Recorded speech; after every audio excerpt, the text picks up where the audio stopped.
চলুন মানুষের কমেন্টগুলো দেখে আসি। তেমন কিছু নয়, আই হ্যাভ এ প্ল্যান তার একটি অংশ বাস্তবায়ন শুরু। দিনে হয়েছে ইলেকশন, রাতে হয়েছে selection. Election is just formality, selection আগে থেকেই ঠিক করা ছিল। This is reality. Family card দেওয়া হবে, তাই ফ্যামিলি থেকে অতিরিক্ত সদস্য সরিয়ে নেওয়া হচ্ছে। বিজয় তখনই মহৎ হয় যখন পরাজিত মানুষের ঘরও নিরাপদ থাকে। ক্ষমতার সত্যিকারের শক্তি প্রতিহিংসায় নয়, ক্ষমা ও ন্যায় প্রকাশ পায়।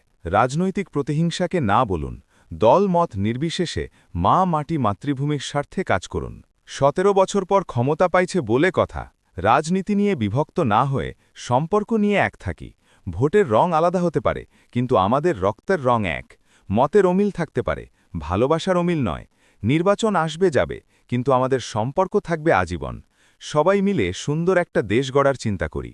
The game has been started using their old strategy. ফেরাউন যায়, নমরুদ আসে, আজাদি আর আসে না। এটাই সেই ঐতিহাসিক প্ল্যানের অংশবিশেষ। এইটা ঠিক আছে, আমার পছন্দ হয়েছে। যারা নিজেরাই সারাদিন আগুন নিয়ে ঘোরে কার পিছনে আগুন দেবে, তাদের অফিসেও নাকি আগুন হামলা হয়। হাস্যকর। জুলুম ধ্বংস হবে এটা নিশ্চিত, শুধু ধৈর্য ধরেন। তারা নিজেরাই করে বিএনপির দোষ দেওয়ার জন্য।